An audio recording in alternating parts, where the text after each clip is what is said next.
بسم اللہ الرحمن الرحیم.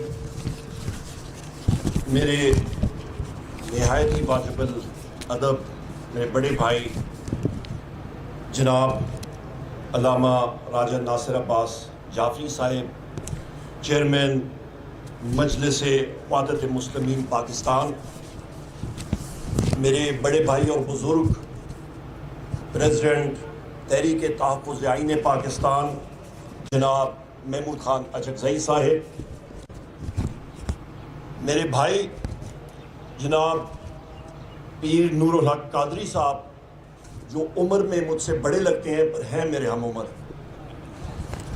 جناب میرے بھائی مصطفیٰ کھوکر صاحب، میرے بھائی جناب شوکت بسرا صاحب، جناب میری بہن شائستہ صاحبہ، جناب علامہ صلاح الدین صاحب، میرے بھائی جناب حمید صاحب ممبر قومی اسمبلی، میرے بھائی سیکریٹری جنرل پاکستان تحریک انصاف جناب بیرسٹر سلمان اکرم راجہ صاحب، میرے چھوٹے بھائی جناب صاحبزادہ حامد رضا صاحب، میرے چھوٹے بھائی جناب حسین اخنزادہ صاحب، گلگت بلتستان کے اپوزیشن لیڈر جناب کاظم صاحب، یہاں پہ اس پنڈال میں اس شایان شان فنکشن میں بیٹھے ہوئے علماء دین، اور یہاں پہ جتنے میرے ساتھی بیٹھے ہیں پریس الیکٹرانک میڈیا کے MWM کے ایکٹیوسٹ ورکر، سب کو السلام علیکم. علامہ صاحب، سب سے پہلے میں آپ کو بحیثیت چیئرمین مجلس وحدت مسلمین پاکستان کیا ری الیکشن پہ آپ کو دل کی اتھا گہرائیوں سے آپ کو مبارکباد پیش کرنا چاہتا ہوں. جو آپ کی قربانیاں ہیں پاکستان کے لیے، MWM کے لیے، جمہوریت کے لیے، وہ سنہری حروف میں لکھی جائیں گی. اور آج کا یہ فنکشن علامہ راجہ ناصر عباس صاحب، یہ ہمیں معلوم ہے کہ رات کے اندھیروں میں، فجر کے ٹائم پہ اور پچھلے کئی دنوں سے جو جنات یہاں پہ نازل ہوتے رہے ہیں اور پریشرز ڈالتے رہے ہیں کہ یہاں پہ اس فنکشن میں تحریک تحفظ آئین پاکستان کے یہ آپ کے ساتھی نہ آئیں، وہ ہمیں معلوم ہے. آپ کی جرت کو ہم لوگ سلام پیش کرتے ہیں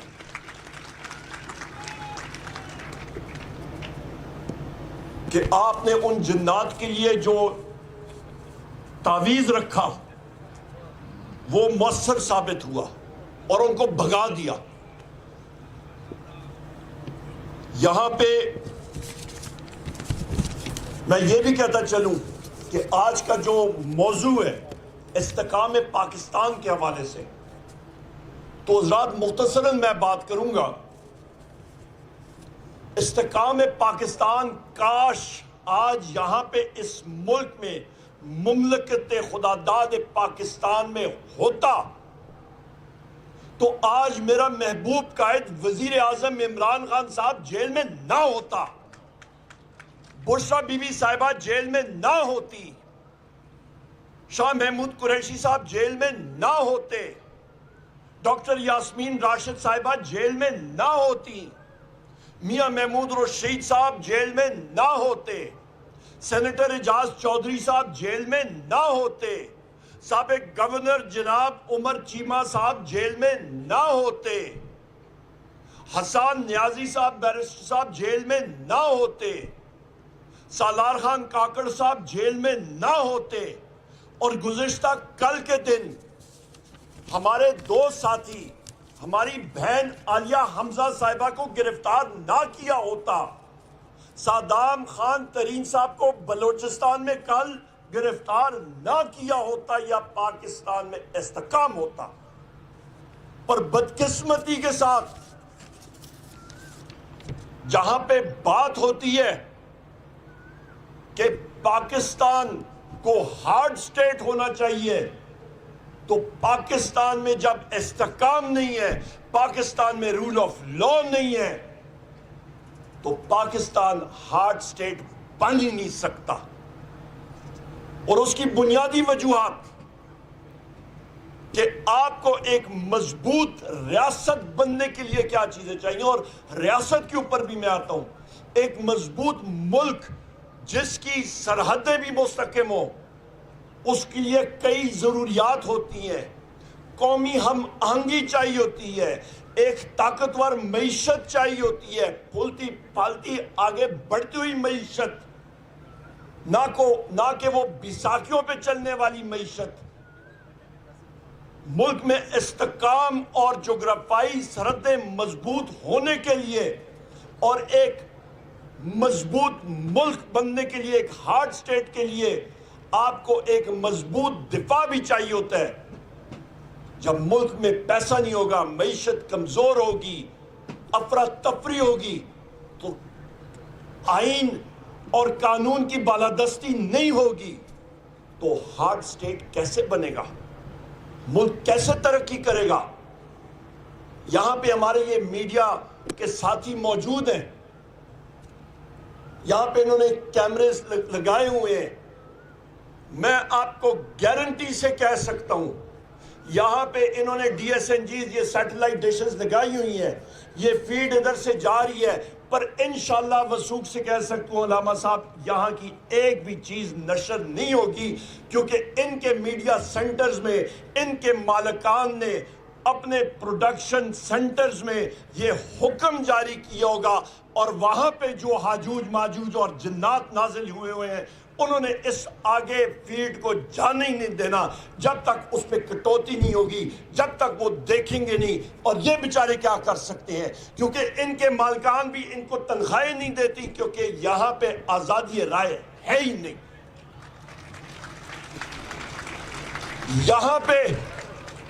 یہاں پہ یہ کڑوا سچ ہم لوگ جب بولتے ہیں تو ایف آئی آریں ہوتی ہیں، ایف آئی آریں کر دیں، سر بھی کٹ جائے، پر ہم لوگ وزیر اعظم عمران خان صاحب کے سپاہی انشاءاللہ تعالیٰ سچ بولتے رہیں گے، پاکستان کے لیے بولتے رہیں گے، اسلام کے لیے سچ بولیں گے.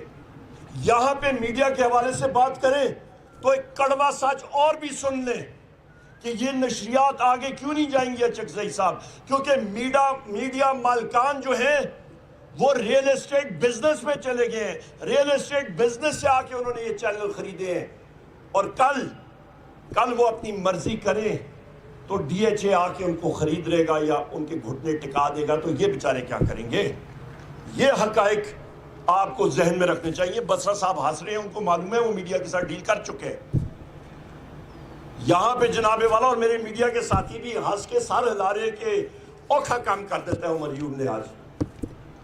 یہاں پہ جناب میں آپ کو یہ بھی بات کرتا چلوں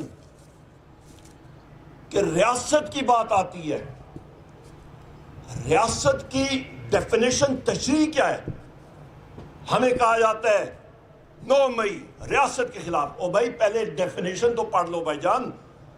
آرٹیکل 7 آئین پاکستان کا واضح طور پہ وہاں پہ ریاست کی تشریح کی ہوئی ہے، اور وہ میں آپ کے سامنے رکھ دیتا ہوں. ریاست کہتے ہیں مجلس شورا، سینٹ. علامہ صاحب ایک سینیٹر ہے، قومی اسمبلی، ہم لوگ قومی اسمبلی کے ممبران ہیں. یہ آپ کے 2 ستون، آپ کی مجلس شورا میں سینٹ بھی آ گئی، قومی اسمبلی، وفاقی حکومت، صوبائی حکومتیں، صوبائی اسمبلیاں، وہ ادارے جو ٹیکس نافذ کر سکتے ہیں. آپ کی تحصیل، میونسپل ایڈمنسٹریشن، میونسپل کوآپریشن جو کہ ٹیکس عائد کر سکتی ہے، وہ ریاست کا حصہ ہے. آپ کا کسٹم، رینجر، پولیس، مسلح فوج، انٹیلیجنس ایجنسیاں، یہ سب کی سب حضرات ریاست کے کیا ہیں؟ اوزار ہیں. پر مسئلہ یہی ہے کہ ایک گھر ہو، وہاں پہ چوکیدار ہو اور مالک مکان ہو اور گھر کے باقی افراد ہوں، اور چوکیدار اٹھ کے کہے کہ کیونکہ میرے پاس ڈانگ سوٹا ہے تو بجلی کا بل بھی وہ بھی میں لے لوں گا، گیس کا بل بھی میری مرضی سے ہوگا، آپ کا کچن بھی میری مرضی سے چلے گا، اور مالک مکان بھی میں ہوں گا، تو تب مسئلہ بن جاتا ہے ریاست کی ڈیفینیشن اور آئین اور قانون نہیں چلتا۔ یہ وہ وجوہات ہیں حضرات کہ آرٹیکل 7 کی دھجیاں اڑا دی گئی ہیں، اور جب ہم لوگ بتاتے ہیں تو پھر نشریات کاٹی جاتی ہے، اور مولانا کوثر نیازی صاحب کی کتاب اور لائن کٹ گئی، وہ پھر انسان کو یاد آتی ہے۔ یہ وہ تلخ حقائق ہیں۔ یہاں پہ میں یہ بھی کہتا چلوں کہ قومی ہم آہنگی کے بارے میں بات کریں۔ بلوچستان میں پچھلے سال ہم لوگ سارے گئے تھے، محمود خان رچکزئی صاحب کا ایک شان و شان ایک فنکشن تھا پشین پہ، اور اس کے بعد ہم لوگ چمن بارڈر پہ گئے، وہاں پہ ہمارا ایک بہت بڑا اجتماع ہوا تھا۔ وہاں کے لوگ جنہوں نے وہاں پہ پڑاؤ ڈالا ہوا تھا، ان کا احتجاج تھا، وہاں پہ ہم لوگوں نے خطاب کیا۔ بلوچستان میں مسئلہ کیا ہے؟ بلوچستان کے لوگوں کا دو ان کی ضروریات ہیں۔ وہ کہتے ہیں کہ مسنگ پرسنز کا خدا را یہ پکھنڈ ختم کرے، جس کو مرضی رات کو اندھیرے میں اٹھا لیتے ہیں اور کبھی اس کی شناخت بھی نہیں ہوتی، اس کی میت بھی نظر نہیں آتی۔ اور دوسری چیز، ہمارے جو وسائل ہیں اس کے اوپر ہمیں کوئی حق دے دیں۔ اس پہ کون سی ناجائز چیز ہے؟ اس پہ کون سی ایسی مشکل وہ ڈیمانڈز ہیں یہ؟ پر نہیں، جس کسی نے یہ دو چیزیں اٹھائیں اس کو لکھا گیا کہ، اور اس کے اوپر آرڈر آ جاتا ہے کہ جی یہ ان پیٹریوٹک ہے، یہ پاکستان کا وفادار نہیں ہے۔ اس کے بعد آپ یہ دیکھیں کہ وہاں پہ اس وقت بھی ہمارے اس الائنس کے ساتھی سردار اختر جان مینگل صاحب، ان کے ساتھ ان کے ساتھی ساجد خان ترین صاحب اور باقی ہمارے ساتھی وہاں پہ، ان کو کس طرح روکی رکھا، کیوں روکی رکھا؟ مارنگ بلوچ صاحبہ کو اٹھا کے جیل میں ڈال دیا 3 MPO کے تحت۔ کیوں؟ کیونکہ وہ صرف اپنا حق کے بارے میں آواز اٹھاتے ہیں۔ یہ چیزیں اس طرح نہیں چل سکتی۔ سندھ کے بارے میں بات کرتے ہیں، سندھ کے اوپر بحیثیت لیڈر آف دی اپوزیشن قومی اسمبلی کے فلور پہ بات ہم نے کی کہ 7 فروری 2024 اگلے دن الیکشن، اور نگران حکومتیں ایکنے کی میٹنگ کر کے کہتی ہیں کہ یہ کنالز جو ہیں، یہ ہم لوگ اس کا پانی جو ہے یہ سندھ کا جو حصہ بنتا ہے یہ کاٹ کے ہم لوگ چولستان کے ریگستان میں دے دیں گے۔ اور CCI کا وہاں پہ کاؤنسل آف کامن انٹرسٹ کا لکھا ہوا ہے کہ اس کا فیصلہ ہوگا، پر وہ آج تک میٹنگ ہی نہیں ہوئی۔ آپ کا 8 فروری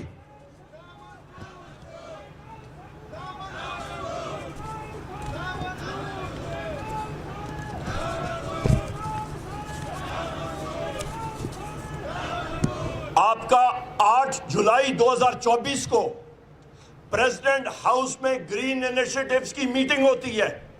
کسی کو شک شبہ ہے، وہ منٹس میرے پاس موجود ہیں، اس پہ کینالز کے بارے میں تشریح ہے، ساری چیزیں ہیں۔ اس پہ یہ بھی لکھا ہے کہ دریائے سندھ کا جو آپ کا سسٹم ہے جس سے آپ پانی ناپتے ہیں، اس میں تبدیلی، IRSA Indus river regulatory authority, اس پہ ترامیم، اور اس پہ دستخط کون کرتا ہے؟ آصف علی زرداری۔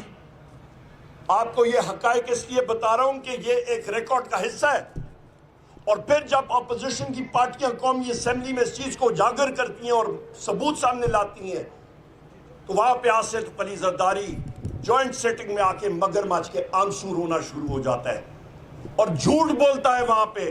اور پیپلز پارٹی کے جتنے ان کے لیڈران ہیں وہ سارے کے سارے جھوٹ بول رہے ہیں اس وقت کہ جی ہم لوگ اس کا دفاع کریں گے۔ بھائی تمہارے آصف علی زرداری نے تو سندھ کا پانی پہلے ہی بیچ دیا، تو پھر پیچھے ابھی کیا ہے؟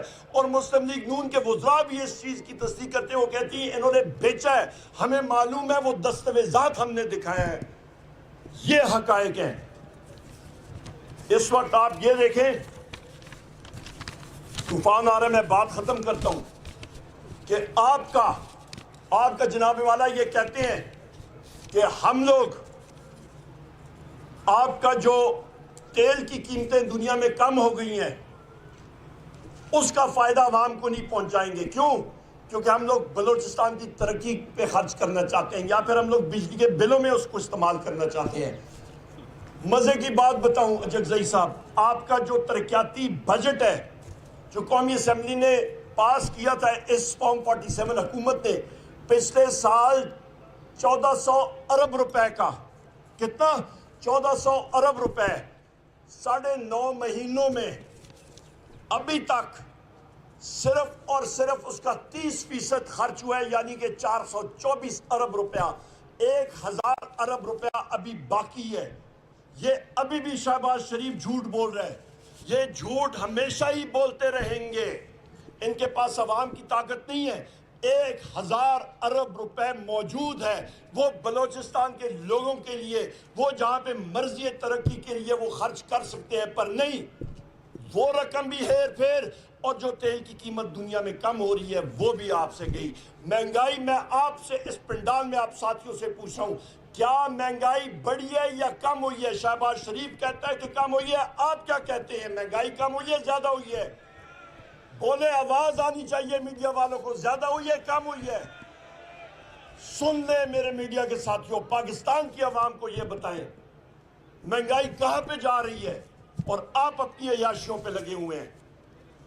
یہاں پہ یہ بھی کہتا چلوں کہ جعفر ایکسپریس ٹرین حادثہ ایک المناک واقعہ ہوا، پر وہ انٹیلیجنس فیلئر کی وجہ سے تھا. انٹیلیجنس کی 13-14 ایجنسیاں پاکستان میں ہیں، پر وہ اس چیز میں مصروف ہیں کہ وہ ویگو ڈالے اجگزئی خان صاحب کے پیچھے، جناب صاحبزادہ صاحب کے پیچھے، سیاسی لوگوں کے پیچھے، یہ میڈیا لوگوں کے پیچھے ہیں، اور دہشت گردوں کے خلاف وہ پیچھے نہیں جا رہے ہیں. جب یہ چیزیں ہوں گی تو ملک میں بدقسمتی کے ساتھ حضرات مشکلات پیدا ہوں گی. اور یہ بھی میں کہتا چلوں کہ اس وقت اس فارم 47 حکومت کے جو ممبران پارلیمنٹ ہیں، ان کی اس وقت عزت کیا ہے وہ بھی آپ کے سامنے رکھتا ہوں، کیونکہ عوام ہی ان کے ساتھ نہیں ہے. چند ہزار ووٹ، چند 100 ووٹ لے کے ان کے ہاتھ میں اس فارم 47 تھما دیا گیا ہے. اور یہ آپ کو کہتا چلوں کہ ایک ایم پی اے نے ایک پولیس اہلکار کو دھمکی دی کہ میں تمہاری ٹرانسفر کرا دوں گا، اور اس پولیس اہلکار نے کہا بھائی جاؤ، میں تمہیں ڈی نوٹیفائی کرا دوں گا. یہ ہے ان کی اوقات، یہ ہے حالات اس وقت. ہم لوگوں نے، خواتین و حضرات، یہاں پہ جو آپ کی میڈیا کے ذریعے میں ابھی بات کر رہا ہوں اور یہاں پہ حضرات موجود ہیں، ہم لوگوں نے ایک تہیہ کرنا ہے کہ پاکستان کو یا مضبوط ملک ہم نے بنانا ہے، تو جس رستے پہ تحریک تحفظ آئین پاکستان ہم لوگ ایک متحد فورس کی طرف آگے جا رہے ہیں، ہم نے اس پہ جانا ہے. یہ نہیں کہ آج پارلیمان کے اندر قومی اسمبلی میں ہاجوج ماجوج اور جنات آ جائیں پچھلے سال اور ممبرز کو اٹھا کے لے جائیں، اور سپیکر اس پہ ایکشن نہ لے. 12 مارچ 2025 کو ہم اپوزیشن ممبرز نے ایک قرارداد پیش کی سندھ کے کنالز کے حوالے سے کہ سندھ کے لوگوں کا اس میں مشورہ اور اجازت ہونی چاہیے. وہ قرارداد ہی قومی اسمبلی کے ریکارڈ سے غائب. اس کے بعد جنید اکبر خان صاحب نے کاٹلانگ ڈرون حملے کے حوالے سے بات کی، اس سپیچ کا ریکارڈ ہی قومی اسمبلی سے حجوج ماجوج نے غائب کر دیا. تو ایسے حالات اور واقعات میں حضرات کوئی مضبوط ملک ترقی نہیں کر سکتا. لوگ ملک چھوڑ کے، نوجوانان 20 لاکھ سے زیادہ چلے گئے. 29 ارب ڈالر انہوں نے ایجنٹس کے ذریعے ملک سے بھیج دیا، اور یہاں پہ ہم لوگ آئی ایم ایف کے سامنے بھیک مانگ رہے ہیں. یہاں پہ اس کا آپ نے انشاءاللہ تعالیٰ تدارک کرنا ہے، اس تحریک کا حصہ بنیں گے. اور آخر میں میں پھر علامہ صاحب آپ کو اور آپ کے ساتھیوں کو مبارکباد پیش کرنا چاہتا ہوں. پاکستان زندہ باد. بہت بہت شکریہ. السلام علیکم.